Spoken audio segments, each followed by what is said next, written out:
I could just correct the record very quickly. Sure. If anything Mr. Brennan just said was true, he might have an argument. My goodness. It's important to get some of the facts right. You got to get some of them right. The conversation that he just referenced with Jen McCabe was the next day. It was the next morning. Not minutes before the collision. He's read the every time he stands up, he says, "I've read the I wasn't there. I've read the transcript." We got to hold him to that burden, Your Honor. You got to get the facts right. That conversation with Jen McCabe was the next morning after John O'Keefe had been found, after he didn't come home. I'm sorry. I just need to correct. I'm sorry. I was talking to my client real quick. I'm not quite done. This was during the time after 5:07, after the SUV leaves. We see One Meadows, and Jim McCabe and Kerry Roberts get together, and as they're looking for them, as they're looking for him and searching for him, that's the point at which they have the conversation about being some other woman, or why he might not have come home, or what her mindset might have been at the time. It's after the fact, well after the fact. The other issues concerning Karen Reed's statements about being upset, or in Gretchen Voss's words, were you pissed at him?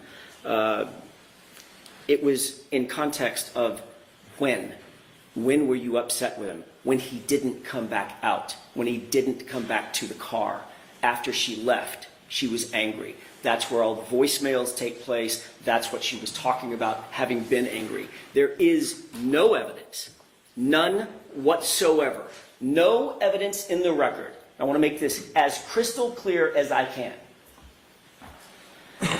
No controverted evidence, no suspect, no evidence at all that John O'Keefe and Karen Reed had a single crossword that night before he ended up missing and she went home.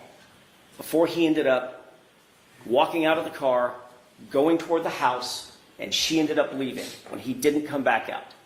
Zero.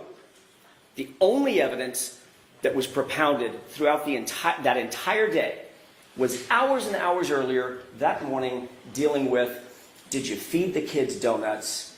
And yeah, I did. You know I don't like it when you feed the kids donuts. She was spoiling the kids. It was not enough to enrage anybody. It's ridiculous. And the evidence that it didn't enrage anybody is the fact that they ended up later that night together in a lovey-dovey environment, getting along fine, getting along wonderfully. That's why the Commonwealth cannot make their burden to establish that this was the type of information that she would have, by necessity, acted on, and not just acted on in any way, acted on in a way that's consistent with their theory that she would have received the information and murdered him for it.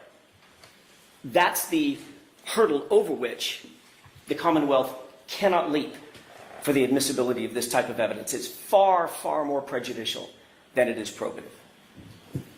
Okay.